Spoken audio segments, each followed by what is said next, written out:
Shalom semua, terima kasih kesempatannya, khususnya untuk Pastor Timothy, Ibu Evelyn, keluarga besar di City of Love, ada Umi Riyadi juga, Bu Desi semuanya, thank you.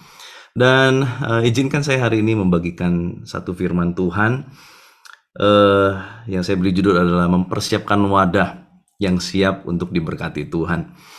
Mempersiapkan wadah yang siap untuk diberkati Tuhan. Nah saudara, banyak di antara kita mendengar, ya, baca ataupun lihat gitu ya tentang kabar 2023 akan menjadi tahun yang gelap. Dan tentu itu membuat kita juga ketar-ketir. Khususnya juga yang dalam bisnis mungkin mulai berasa, ya. Dari bulan 6, bulan 7 itu udah mulai gitu ya. Kayaknya secara finansial ini terjadi sesuatu yang kurang baik gitu. Tetapi justru saya percaya, saudara, kalau 2023 adalah tahun yang gelap, maka itulah saatnya anak-anak Tuhan menjadi terang yang lebih bersinar di tengah kegelapan. Sebab tidak mungkin terang bisa menjadi terang yang bersinar kalau terang hanya bersatu dengan terang. Tetapi terang akan nampak waktu terang ada di dalam kegelapan. Dan saya yakin dan percaya, dan ini doa saya, saudara semua, saya dan kita semua menjadi terang yang semakin nampak di tahun 2023. Nah, kita harus belajar hari ini justru bagaimana kita mempersiapkan wadah hati kita memasuki 2023, sebab saya yakin dan percaya anugerah Tuhan akan lebih besar di tahun 2023. Nah, saudara, kita belajar dari satu firman Tuhan, kisah dari perjalanan bangsa Israel, saudara ya, di mana waktu itu mereka sudah mengalami kemenangan yang luar biasa, mengalahkan bangsa Mesir yang waktu itu adalah bangsa adik kuasa, dan tangan Tuhan menyertai mereka dengan sedemikian rupa sampai bangsa-bangsa itu takut dan gentar sama mereka. Dan bahkan saudara, dalam satu malam, nggak pakai lama, satu malam, bangsa Israel yang adalah bangsa budak berubah menjadi bangsa merdeka. Bukan cuma itu saja, mereka menjadi bangsa yang sangat diberkati. Orang-orang Israel yang tadinya memiskin melarat, nggak punya apa-apa, tiba-tiba menjadi orang yang sangat kaya raya, punya segalanya, punya barang-barang berharga yang mereka peroleh dari orang-orang Mesir. Dan semua itu mereka dapatkan karena kemurahan Tuhan yang luar biasa. Tetapi sayang sekali, justru semua kekayaan yang mereka dapatkan malah mereka buat menjadi sesuatu yang menyakitkan hati Tuhan. Nah, kok bisa? Nah, kita belajar kisahnya, saudara ya. Di kitab Keluaran pasal 32, kitab Keluaran pasal 32, kita akan baca dari ayat yang ke-1 sampai ayat yang ke-8. Nanti biar Tuhan sambil kita baca, sambil Tuhan pewahyuan apa yang Tuhan berikan, kita serap, kita nikmati, saudara ya. Keluaran pasal 32 ayat yang pertama, ketika bangsa itu melihat bahwa Musa mengundur-undurkan turun dari gunung itu. Jadi ceritanya, saudara, setelah mereka luput dari bangsa Mesir, Musa mulai mau menerima yang namanya hukum Tuhan, dua loh batu yang berisi perintah Tuhan. Musa menghadap Tuhan, saudara ya. Ini kali pertama Musa menghadap Tuhan di Gunung Sinai. Dan mungkin mereka sudah punya deal sama Musa, ya, jangka waktu tertentu. Musa sudah mengucapkan satu deadline gitu ya, satu jangka waktu tertentu. Tetapi justru ini yang terjadi. Ketika bangsa itu melihat bahwa Musa mengundur-undurkan turun, mengundur-undurkan itu delay, saudara ya, dalam bahasa Inggrisnya. Sama seperti kalau kita mau naik pesawat yang harusnya mungkin berangkat jam 1 schedule-nya, tiba-tiba di-delay, saudara ya. Jadi mungkin jam 3, jam 4, jam 5. Nah, itu keadaan mereka. Musa mengundur-undurkan, Musa delay turun dari gunung itu. Maka berkumpullah mereka mengerumuni Harun dan berkata kepadanya, mari buatlah untuk kami Allah. Allah di sana kecil, saudara ya, yang akan berjalan di depan kami, sebab Musa ini orang yang telah memimpin kami keluar dari tanah Mesir. Kami tidak tahu apa yang telah terjadi dengan dia. Lalu berkatalah Harun kepada mereka, ini respon Harun, saudara. Tanggalkanlah anting-anting emas yang ada pada telinga istrimu, anakmu laki-laki dan perempuan, dan bawalah semuanya kepadaku. Saudara perhatikan, saking kaya rayanya, saking berlebihannya, harta mereka yang adalah emas gitu ya, anting-anting, udah nggak tahu mau ditaruh di mana, akhirnya dipakein ke anak-anaknya. Bahkan bukan cuma anak perempuan, anak laki juga ditaruh. Mungkin itu ada di hidung, di kuping gitu ya, di tangan, di mana aja pokoknya mereka bisa simpan. Nggak ada kaya, saudara, dalam satu malam. Siapa yang nggak tahu gitu ya, mereka harus taruh di mana. Dan Harun bilang gini, bawa semuanya kepadaku. Lalu seluruh bangsa itu menanggalkan anting-anting emas yang ada pada telinga mereka dan membawanya kepada Harun. Ayat yang keempat dikatakan, diterimanya itu dari tangan mereka, dibentuknya dengan pahat, dan dibuatnyalah daripadanya anak lembu tuangan. Kemudian berkatalah mereka, hai Israel, inilah Allahmu yang telah menuntun engkau keluar dari tanah Mesir. Saudara perhatikan kata Allah di sana menggunakan huruf besar. Jadi mereka masih berpikir bahwa mereka ini sedang melakukan sesuatu untuk Tuhan yang menuntun mereka keluar dari Mesir. Celaka saudara ya. Mereka berpikir tindakan mereka itu adalah tindakan yang menyenangkan hati Allah. Ketika Harun melihat itu, didirikannya mesbah di depan anak lembu itu. Berserulah Harun katanya, besok hari raya bagi Tuhan. Lagi-lagi Tuhan di sana pakai huruf besar saudara ya. Ini menyatakan Tuhan Allah Israel yang menuntun mereka keluar. Besok hari raya bagi Tuhan katanya gitu ya. Dan keesokan harinya pagi-pagi, maka mereka mempersembahkan korban bakaran dan korban keselamatan. Sesudah itu duduklah bangsa itu untuk makan dan minum. Mereka party, mereka pesta, merayakan gitu ya. Udah salah, mereka pesta gitu ya. Sesudah itu duduklah bangsa itu makan minum, kemudian bangunlah mereka dan bersukaria. Ayat 7 dan ayat ke-8 dikatakan, berfirmanlah Tuhan kepada Musa, pergilah, turunlah, sebab bangsamu yang kau pimpin keluar dari tanah Mesir telah rusak lakunya. Saudara, menarik ya, dikatakan bangsamu, mu di sana kecil. Padahal waktu Tuhan suruh Musa bawa Israel keluar, dikatakan bawalah umatku, ku di sana besar, yaitu umat Tuhan. Tapi kali ini yang katanya umatku, umat Tuhan berubah menjadi bangsamu. Maksudnya merujuk kepada Musa. Dari ayat ini kita belajar, berarti ada satu kegagalan Musa, di mana Musa tidak membawa bangsa Israel untuk condong kepada Tuhan, tetapi condong kepada dirinya. Maka pada saat Musa delay, Musa tidak menepati janjinya, Musa mengecewakan mereka. Sehingga Tuhan melihat hati bangsa Israel tidak lagi condong kepada Tuhan, tetapi condong kepada manusia, yaitu Musa. Segera juga mereka menyimpang dari jalan yang kuperintahkan kepada mereka. Mereka telah membuat anak lembu tuangan dan kepadanya mereka sujud menyembah dan mempersembahkan korban sambil berkata, hai Israel, inilah Allahmu, lagi-lagi huruf besar, yang telah menuntun engkau dari tanah Mesir. Nah saudara, ada apa sih sebetulnya dengan mereka ini? Kenapa ya? Udah diberkati yang harusnya hidup menikmati anugerah Tuhan, malah anugerah Tuhan, harta benda, berkat Tuhan malah dijadikan sesuatu yang akhirnya menyakiti hati Tuhan. Nah kuncinya adalah ini sebetulnya ya, wadah hati dan pikiran mereka belum siap. The vessel, wadahnya gak siap saudara. Nah hari-hari ini kalau kita mau menyongsong 2023 menjadi tahun yang lebih baik, tahun yang penuh dengan anugerah Tuhan, kita harus punya wadah yang siap. Hati, pikiran, ini harus siap. Nanti kita akan belajar bagaimana kita mempersiapkan hati dan pikiran kita. Mungkin boleh dibantu slide berikutnya.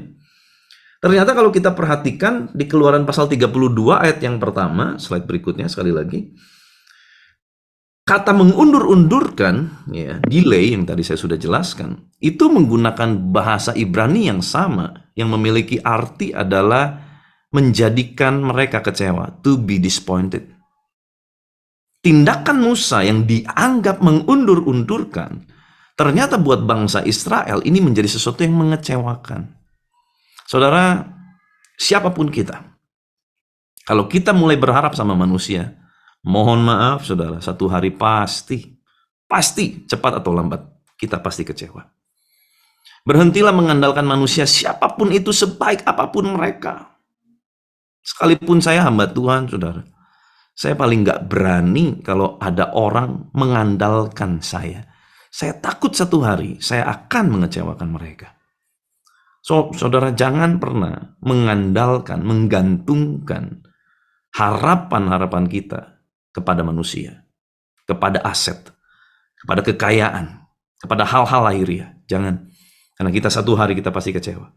Tetap andalkan Tuhan. Tetap gantungkan Harapan kita hanya kepada Tuhan. Nah, saudara, kita boleh lihat slide berikutnya. Di sini jelas, seperti yang tadi saya sudah jelaskan.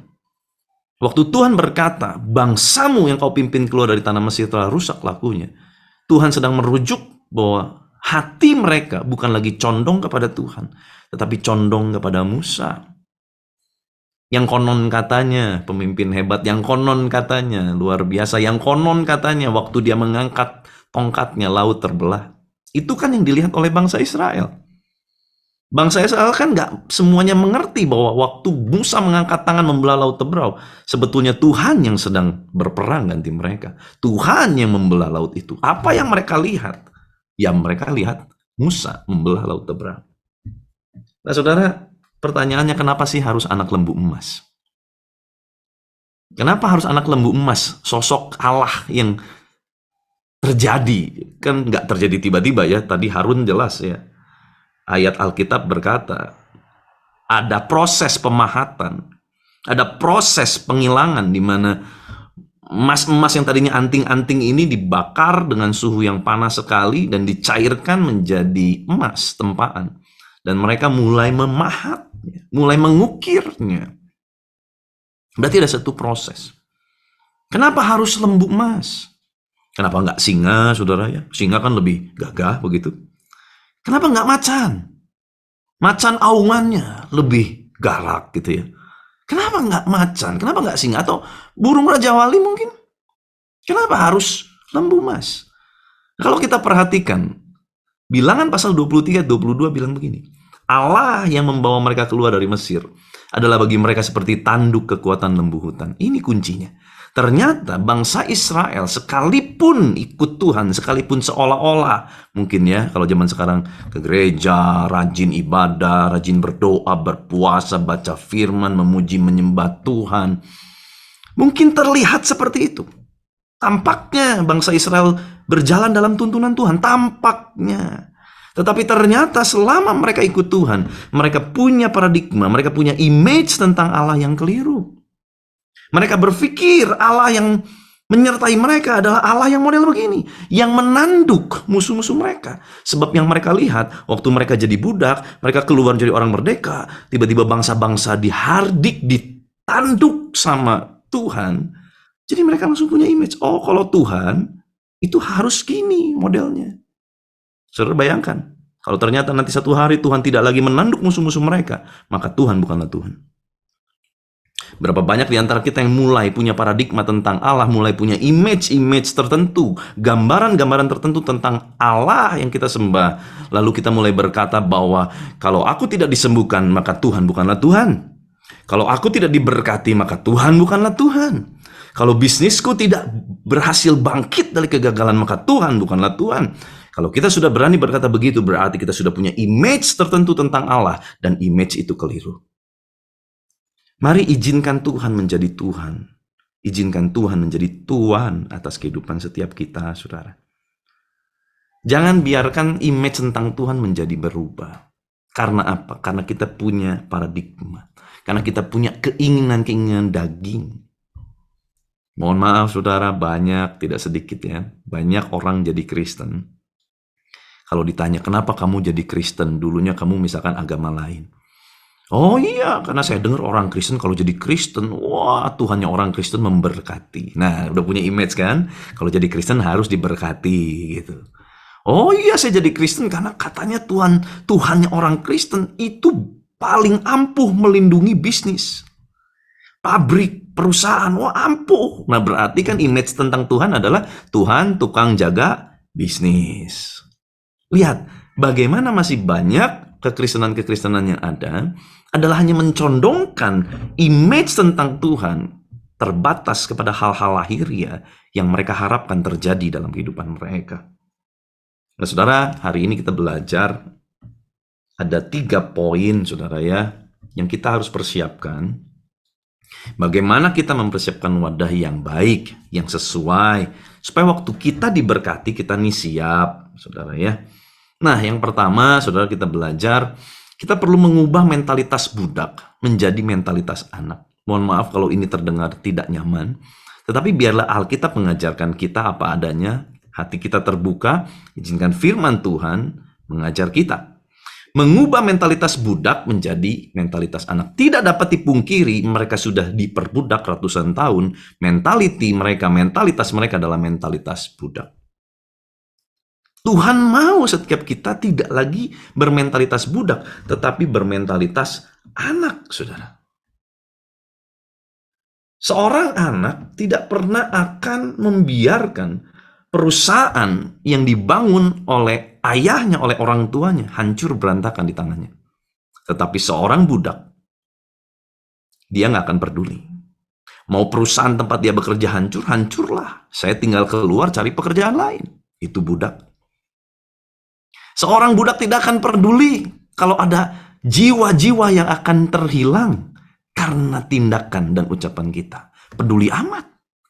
Tetapi seorang anak, apalagi anak Allah, anak Kristus, anak Yesus, hati kita harus sama seperti hati Bapa kita. Jiwa-jiwa. Kalau hati anak, pasti kita tidak mau tindakan kita menjadi batu sandungan. Karena kita mau banyak jiwa dimenangkan untuk Kristus. Hati anak akan condong kepada apa yang dibangun oleh Bapaknya. Bagaimana hati kita hari-hari ini, saudara? Apakah kita punya mentalitas budak? Saudara, mentalitas budak punya ciri-ciri apa adalah menganggap semua yang dipercayakan kepada dirinya hanyalah terbatas kepada itu punya orang lain, bukan punya saya. Kalaupun hancur, punya orang lain, bukan punya saya. Kalau apa yang saya pakai dalam tempat kerja hancur, ya bukan punya saya, itu punya bos saya. Tidak pernah merasa, tidak pernah punya sense of belonging terhadap apa yang dipercayakan orang lain, apa yang dipercayakan Tuhan dalam hidupnya. Dia nggak punya sense of belonging. Itu mentalitas budak, saudara. Apalagi mentalitas budak, selalu merasa menjadi victim mentality. Ya, saya orang paling menderita, saya orang paling susah, saya orang paling melarat. Pokoknya victim gitu ya. Saya paling terzolimi, saya paling dibully, pokoknya semuanya victim, begitu. Apalagi mentalitas budak. Pesimis, curigaan, selalu merasa dimanfaatkan, merasa seperti pesuruh, padahal lagi dipercaya, tapi dia merasa saya disuruh-suruh. Selalu merasa tertindas, sering menggerutu. Nah, ini ingin menunjukkan kepada banyak orang waktu punya sedikit kekuasaan. Ini kan seperti pemberontakan Miriam ya. Datan, Korah, Abiram. Dia bilang gini, emang Tuhan dong ngomong sama Musa. Tuhan juga bisa ngomong sama saya. Itu kan mentalitas budak, saudara.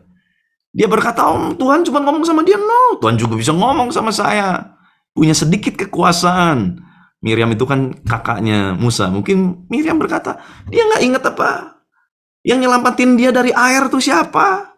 Waktu itu Musa lahir ya. Di sungai itu kan. Saya akan dampingi terus. Sampai akhirnya saya ngintip. Loh, ini ada putri Firaun, anak putri Firaun. Ambil dia. Lihat, mungkin di dalam hati Miriam muncul seperti itu. Dari mana itu muncul? Dari mana dia mulai merasa lebih hebat? Dia merasa, gue juga bisa seperti dia. Sedikit punya kekuasaan, main kekuasaan. Ngumpulin orang, bikin demonstrasi. Itu adalah mentalitas budak. Mentalitas yang mereka bangun di Mesir, mereka bawa dalam perjalanan itu. Nah, mari hari ini kita belajar, kalau memang masih ada mentalitas-mentalitas budak, yuk kita evaluasi diri kita, yuk kita jujur sama diri kita berubah. Kita harus punya mentalitas anak. Kalau orang punya mentalitas anak, hidupnya nggak cepat lelah. Ada orang sikut kanan, sikut kiri. Kalau dia mentalitasnya anak, saya anak Bapa di sorga. Orang boleh sikut kanan kiri, orang boleh sikut saya, tetapi saya anak Bapa di sorga. Sekalipun orang sikut saya, Tuhan bawa saya naik ke atas. Sekalipun orang merendahkan saya nggak pusing. Tuhan akan angkat saya naik ke atas. Itu mentalitas anak, saudara. Wow, saya suka cita sekali karena saya yakin hari-hari ini banyak mentalitas yang akan diubahkan. Saudara, menurut ilmu fisika, ini menurut ilmu fisika bukan menurut saya, saudara ya. Menurut ilmu fisika katanya gini, tekanan itu berbanding lurus dengan gaya. Saya ulang ya, saudara ya. Tekanan berbanding lurus dengan gaya. Ini kata ilmu fisika. Jadi kesimpulannya begini, saudara. Kalau kamu merasa hidupmu penuh tekanan, mungkin karena kamu kebanyakan gaya. Itu katanya, saudara. Ini kata ilmu fisika, saudara ya. Nah, yang kedua, saudara, kita belajar. Mentalitas apa yang kita harus rubah? Mentalitas ikut-ikutan menjadi mentalitas mandiri. Saudara, seorang penulis buku, John Maxwell, menuliskan bahwa ada sebagian besar orang yang memiliki kecenderungan punya mentalitas ikut-ikutan ini. Dia akan hanya mengambil keputusan saat ada suara terbanyak, dia ikut. Suara terbanyak bilang A, ya udahlah saya A aja.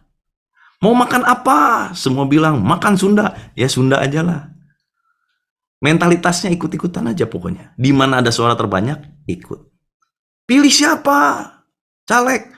Yang banyak kan milih siapa? Milih saya ikut aja dia. Padahal kita nggak tahu, kita nggak pelajari. Mentalitas ikut-ikutan ini sudah melalui sebuah research penelitian. Nah, ini sebagian besar. The most of the people ternyata punya mentalitas ikut-ikutan. Nah, hari ini kita harus belajar mentalitas ikut-ikutan kita harus diubah menjadi mentalitas mandiri. Mentalitas mandiri artinya adalah kita berjalan bukan karena suara terbanyak, tetapi karena suara Tuhan. Saudara, mohon maaf, tapi ini sebuah kebenaran.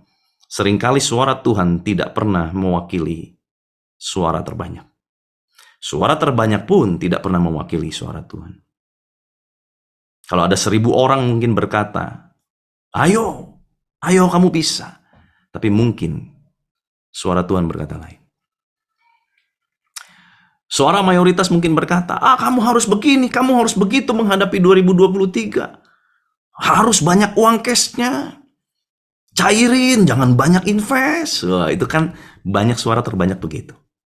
Sampai lupa kita cuma ikut suara terbanyak dan merasa aman karena kita sudah melakukan suara terbanyak. Saya udah lakukan yang dikatakan pakar ekonomi A. Saya udah lakukan apa yang dikatakan pakar ekonomi B, pakar ekonomi C. Saya sudah lakukan semua. Saya tenang, hati-hati saudara. Kita sedang ikut-ikutan suara terbanyak. Padahal kita lupa tanya Tuhan. Tuhan, ini uang Tuhan. Harus saya apakan? Tuhan, ini berkat Tuhan. Harus saya bagaimanakan? Kalau kita mengerti betul menjadi bendara-bendara Allah, maka kita tahu kita pengelola dan Tuhanlah yang empunya. Maka dari itu kalau kita mengalami jalan buntu dalam bisnis, dalam apapun, tanya Tuhan, harus diapakan. Jangan sampai kita merasa itu milik kita, lakukan seenaknya, dan apa yang terjadi berantakan semuanya.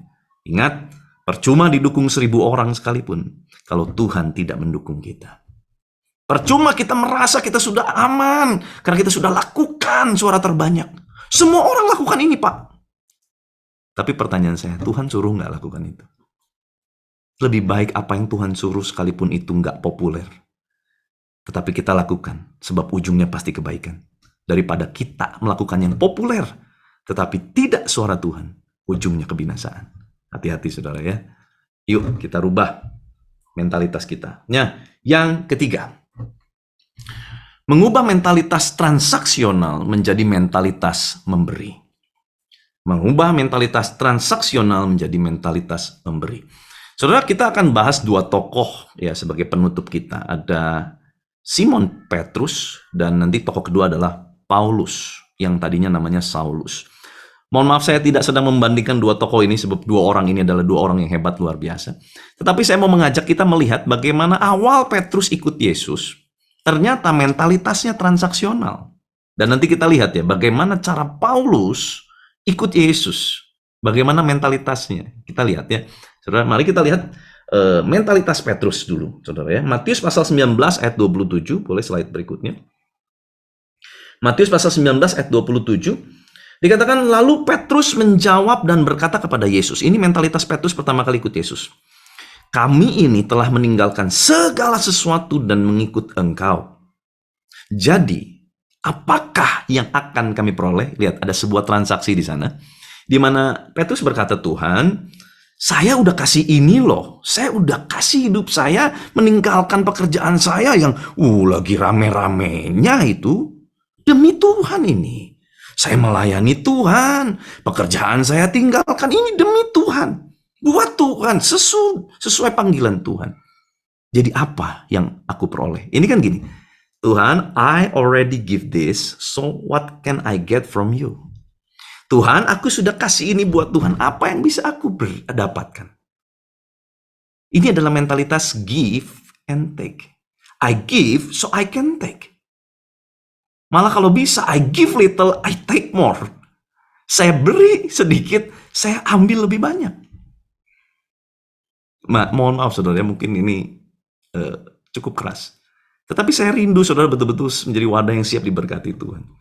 Tetapi Tuhan bilang begini, ya Petrus, ya saya nggak tulis tapi Tuhan kurang lebih jawabnya gini. Ya Petrus, orang yang meninggalkan segala sesuatu untuk ikut Yesus, dia akan memperoleh hidup, bukan hanya memperolehnya dalam masa sekarang, tapi juga dalam kehidupan kekal. Tetapi menarik sekali ayat 30, Yesus bilang begini, Yesus tidak menutup kalimatnya, Yesus berkata begini, tetapi banyak orang yang terdahulu akan menjadi yang terakhir, dan yang terakhir akan menjadi yang terdahulu. Jadi Tuhan lagi bilang gini, Petrus, kalau kamu punya mentalitasnya cuman give so you can take, kamu akan menjadi orang yang terakhir. Di hadapan Tuhan, tipikal orang-orang Kristen yang masih punya mentalitas transaksional, I give so I can take, saya memberi supaya aku dapat terima, aku memberi supaya aku dapat terima lebih banyak. Di hadapan Tuhan, orang ini punya mentalitas adalah mentalitas terakhir. Di hadapan Tuhan orang model begini nggak bisa jadi terdahulu, tetapi jadi terkemudian. Jangan sampai ini terjadi dalam kehidupan kita. Mungkin kita berkata, Tuhan, aku udah pelayanan loh. Aku udah kasih waktu aku loh. Aku udah baca firman loh. Aku udah memberi loh. Aku udah perpuluhan loh Tuhan. Apa yang aku dapatkan? Atau mohon maaf, mungkin ada juga di antara kita. Yang nggak di sini saudara ya. Ini mungkin di Antartika sana saudara ya. Nggak ada di sini. Tuhan, saya kasih perpuluhan. Supaya bisnis saya jangan dicuri iblis. Tampaknya rohani saudara ya. Tapi sebetulnya kita sedang bertransaksi sama Tuhan. Nggak beda dengan kita main money, uang, sogokan di bawah meja, under table. Apakah kita bisa beli Tuhan? No. Seberapa kaya kita sampai kita bisa menyuap Tuhan? Nggak ada yang bisa saudara. Jalanan di sorga emas. Barang-barang yang rare, super rare yang ada di sini. Di sorga nggak ada harganya, nggak ada artinya. Batu-batu permata yang di sini mungkin susah banget dapatnya. Di sorga pabalatak, saudara. Pabalatak itu bahasa Jerman, saudara ya. Artinya di mana-mana banyak, saudara, itu pabalatak, saudara. Banyak, saudara. Itu kalau emas, aduh, diinjek-injek di sorga. Di sini harga emas naik terus. Di sorga diinjek-injek, saudara. Tuhan tidak pernah perlu uang kita. Tuhan tidak butuh sogokan kita. Tuhan mau kita memberi dengan hati yang rela, hati yang sukacita. Kenapa? Karena Tuhan tahu kalau kita nggak belajar memberi, nggak belajar menabur, kita nggak menuai. Dan kalau kita nggak belajar menabur, kita akan menjadi orang yang semakin kikir semakin hari. Tuhan mengajar kita memberi, bukan supaya kita bisa bertransaksi dengan Tuhan, tetapi supaya hati kita tidak condong kepada berkat, tetapi condong kepada Tuhan. Tuhan mengasihi Anda dan saya. Maka Tuhan ajarkan prinsip itu. Berhenti memiliki mentalitas transaksional dengan Tuhan. Coba kita lihat mentalitas Paulus. 1 Korintus 9 ayat 17-18 bilang begini. Kalau andai kata aku melakukannya menurut kehendakku, berarti ini enggak. Karena Paulus berkata kalau andai kata. Seandainya, berarti kan enggak gitu ya. Kalau andai kata aku melakukannya menurut kehendakku sendiri, memang aku berhak menerima upah. Paulus lagi bilang gini, oke, memang aku melakukan penginjilan, apapun itu ada upah. Tetapi karena aku melakukannya bukan menurut kehendakku sendiri, pemberitaan itu adalah tugas penyelenggaraan yang ditanggungkan kepadaku. Kalau demikian, apakah upahku? Upahku ialah ini, bahwa aku boleh memberitakan Injil tanpa upah. Dan bahwa aku tidak menggunakan hakku sebagai pemberita Injil. Tolong garis bawahi kalimat itu. Aku memberitakan Injil. Upahku adalah ini, bahwa aku boleh memberitakan Injil tanpa upah. Paulus mengerti betul bahwa mentalitas give and take tidak akan pernah berhasil. Tetapi mentalitas yang tepat adalah give and give. Dan itulah firman Tuhan. Saat engkau memberi, gak perlu tuntut Tuhan, gak perlu kita jadi debt collector. Tuhan, aku tagih janjimu. Gak perlu. Tuhan dengan sendirinya. Hukum surga Hukum ekonomi sorga dengan sendirinya akan berlaku atas hidup kita. Waktu kita berkata, aku memberi dan aku memberi, bukan supaya aku menerima. Dengan sendirinya, apa yang kau beri akan kembali. Orang yang berani kehilangan nyawanya untuk Kristus, mereka akan memperolehnya. Tetapi orang yang mempertahankan nyawanya supaya selamat, tetapi mengorbankan Kristus, justru akan kehilangan. Lihat bagaimana cara hukum ekonomi kerajaan Allah. Sistem ekonomi sorga. Bagaimana sistem ekonomi sorga bertindak dalam kehidupan manusia. Saudara, kalau kita mau 2023 menjadi kerajaan yang tidak tergoncangkan, ekonomi kita menjadi lebih baik, kita harus beralih dari ekonomi dunia menjadi hidup di dalam tatanan ekonomi sorga. Tatanan ekonomi sorga tidak lepas dari kata ini. Menabur, menabur, menabur. Maka engkau pasti akan menuai. Orang menabur banyak tidak kekurangan. Inilah janji firman Tuhan. Nah saudara, izinkan saya menutup dengan ayat ini. Lukas 6 ayat 37-38 dalam terjemahan The Message dikatakan, Don't pick up on people, jump on their failures, criticize their faults, unless of course you want the same treatment. Don't condemn those who are down, that hardness can be boomerang. Be easy on people, you will find life a lot easier. Give away, perhatikan kalimat ini, give away your life, you will find life given back. Enggak titik, koma. But not merely given back. Given back with bonus and blessing. Giving, not getting, is the way. Generosity begets generosity. Ayat Alkitab begitu gamblang mengajarkan, give away your life. Berikan hidupmu. You will find life given back. Engkau akan temukan bahwa hidupmu kembali untukmu. But, kata firman, tapi bukan cuman given back, bukan cuman dikembalikan, tetapi dibalikan bersama dengan bonus dan berkat-berkat. Wow. Sistem kerajaan Allah begitu menarik, saudara. Kalau kita mau alami ini, kita harus masuk dengan cara kerajaan Allah bertindak. Don't pick up on people. Jump on their failures. Mungkin kita lihat ada orang lagi menderita, orang lagi salah, orang yang pernah jahat sama kita. Rasain lu sakit ya. Banyak dosa sih lu, jadi sakit kan? Puas. Ini nggak boleh, saudara. Kita sebagai orang percaya kita nggak boleh begitu. Itu bukan mentalitas orang percaya. Criticize their faults. Iya sih. Kan gue udah bilang berkali-kali. Dia nggak denger sih. Ya, pantas lah, rasain lu. Criticize their faults. Padahal orang lagi menderita, orang lagi tahu orang salah gitu ya. Unless, kata Tuhan gini, unless of course you want the same treatment. Kecuali kamu mau diperlakukan yang sama. Dihakimi dengan cara yang sama. Don't condemn those who are down. Kan istilah don't condemn those tuh gini, saudara ya. Jangan neken orang, jangan nindas orang yang udah lagi di bawah gitu loh. Udah tahu lagi di bawah, puas, rasain. Kata gue juga apa? Loba dosa, banyak dosa lu. Makanya lu sakit. Nah, itu kan kita sedang condemn orang, ya, kita sedang nuding orang, neken orang. Mereka yang lagi down. Alkitab bilang gini, that hardness can be boomerang. Hati-hati, itu bisa balik kepada kita. Boomerang itu kan dilempar ke sana, dia balik ke sini, saudara.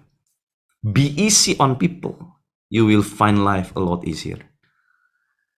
Cincailah, itu saudara ya. Ini panjang tulisannya, bahasa Inggrisnya. Sebenarnya bahasa singkatnya apa? Cincailah. Be easy on people, you will find life a lot easier. Itu apa namanya? Sama-sama katakan, cincailah. 3, 2, 1, cincailah. Cincai, saudara. Hidup harus cincai. Hidup harus, udahlah, relakanlah. Dijalani itu dengan santailah, udahlah. Tapi itu orang jahat banget, ya udahlah. Tuhan pasti punya penghakimannya. Oh tapi ya, waduh itu dia nggak tahu diri sih. Dulu udah ditolong sama saya. Waktu dia nggak punya apa-apa, itu saya yang tolong. Hari ini dia sombong mulutnya. Udahlah, cincailah, be easy lah on people. You will find your life will be easier. Udahlah, relakanlah. Saya yakin kalau kita melakukan firman Tuhan pasti terjadi dalam kehidupan kita. Giving not getting is the way. Generosity begets generosity. Setiap kebaikan kita, kemurahan hati kita, pasti akan menghasilkan kemurahan hati dari sesama kita. Dari Tuhan, tapi melalui sesama kita. Wow. Saya sangat bersuka cita boleh mengajarkan ini buat kita, juga buat saya pribadi, saudara ya. Bagaimanapun juga saya masih terlalu muda untuk bisa berkata saya melakukan ini semua, no. Tapi ini juga saya terus belajar, saudara ya. Karena buat saya firman yang hidup adalah firman yang menjadi pedang bermata dua, di mana dia akan menembus ke sana tapi juga menembus ke sini. Mengajar orang tapi juga mengajar pribadi saya. Saudara, izinkan kita nyanyi sebuah pujian, saudara ya. Tidak tahu saudara tahu nggak lagu ini? Lagu dari NDC Worship, tapi lagu ini sangat memberkati saya.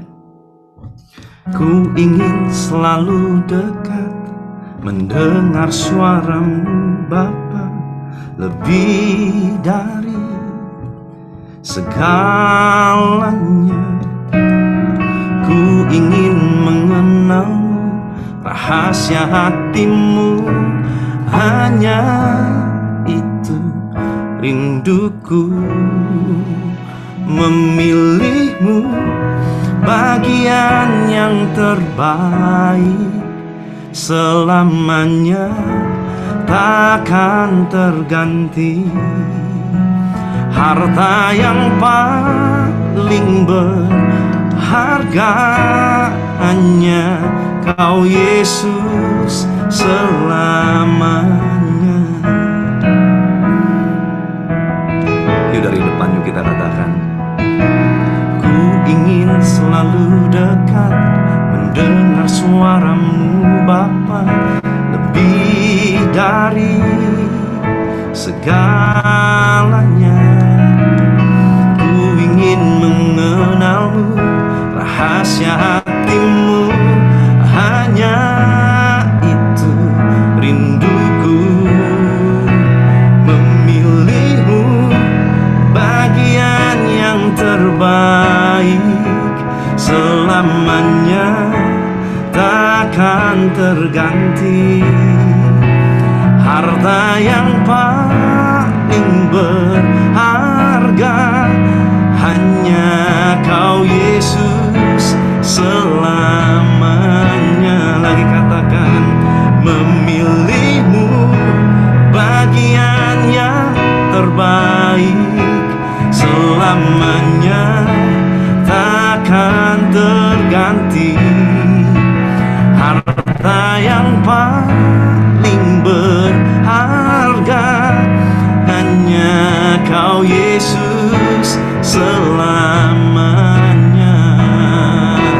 Harta yang paling berharga, satu yang paling berharga hanya Kau Yesus selamanya.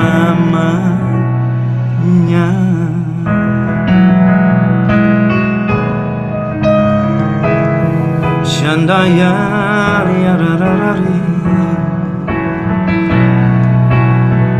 Kiriarabaya sur yarararamu, Shandaya rabaya sur, Yarabaya se yarabaya sur, Shandaya rabaya se yararamu yararari.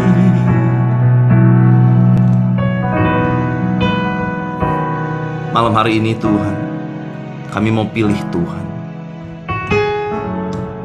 Kami gak mau kecewa, kami gak mau simpen luka, kami gak mau simpen dendam, kami gak mau simpen iri hati. Mungkin itu sama suami, sama istri, sama orang terdekat, sama orang yang mungkin kami kasihi, tetapi ternyata orang itu mengecewakan setiap kami. Kami gak mau simpen kecewa Tuhan. Kami gak mau simpen kecewa. Saudara, kalau engkau alami yang namanya kekecewaan hari-hari ini, kau kecewa dengan keadaan, kau kecewa dengan pemimpinmu, kau kecewa dengan bosmu, kau kecewa dengan orang yang kau kasihi, Mari hari ini putuskan untuk pilih Tuhan. Pilih Tuhan, saudara. Kalau engkau diperlakukan tidak adil, pilih Tuhan. Kalau dunia ini tidak adil sama engkau, pilih Tuhan. Kalau kau merasa doamu belum dijawab, jangan kecewa. Pilih Tuhan. Waktu engkau pilih Tuhan, engkau tidak pernah dirugikan.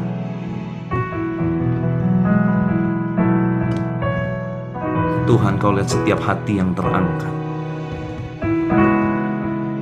Mungkin mereka banyak kecewa, banyak tersakiti. Keadaan tidak mendukung hidup mereka. Banyak hal, Tuhan, yang membuat mereka kecewa dengan dunia ini, kecewa dengan orang. Biar hari ini, Tuhan, Engkau yang balut setiap luka hati mereka. Tuhan, ajar kami, Tuhan, memiliki mentalitas ilahi, mentalitas sorgawi, Tuhan. Mentalitas anak, bukan mentalitas budak. Mentalitas mandiri, bukan mentalitas ikut-ikutan. Kami mau jalan apa kata Tuhan, bukan apa kata suara terbanyak. Dan kami juga, Tuhan, mau punya mentalitas memberi dan memberi, bukan memberi untuk kami mendapatkan. Terima kasih, Tuhan, untuk firman-Mu yang mengajarkan kami, menegur kami, mengingatkan kami, dan mengubahkan hati kami. Tuhan, kami mengasihi-Mu. Dan kami memutuskan malam hari ini, apapun masalah kami tetap pilih Tuhan. Sekalipun kami belum disembuhkan, sekalipun ekonomi kami belum dipulihkan, sekalipun masalah rumah tangga masih banyak menimpa, kami akan tetap pilih Tuhan. Sebab Kaulah satu-satunya harta yang paling berharga dalam kehidupan setiap kami, Tuhan. Terima kasih Bapa, berkati umat-Mu, berkati hamba-hamba-Mu, Tuhan. Berkati mereka yang siang malam mencari wajah-Mu. Berikan mereka kekuatan yang selalu baru. Menghadapi 2023, kami akan menyongsong dengan hati yang siap. Kami tidak takut lagi, sebab tidak ada kegelapan yang dapat menutupi terang cahaya Kristus yang bersinar atas hidup kami. Terima kasih Bapa, meteraikan setiap firman-Mu, biar kuasa kehidupan Kristus, kuasa kebangkitan Kristus mengalir memerintah atas kami di dalam nama Tuhan Yesus. Haleluya, sama-sama kita katakan amin. Tuhan Yesus memberkati semuanya. Ya, mari kita mengangkat kedua tangan kita untuk menerima berkat dari Tuhan. Terimalah berkat, kasih yang berlimpah-limpah dari Allah Bapa, di dalam Anak yang tunggal Tuhan Yesus Kristus, serta bersama-sama Roh Kudus menyertai kita semua, mulai malam hari ini sampai Tuhan Yesus menjemput kita semua dalam permai bahkan untuk selamanya. Mari semua yang percaya, semua yang diberkati, dan semua yang dikasih Tuhan katakan, amin.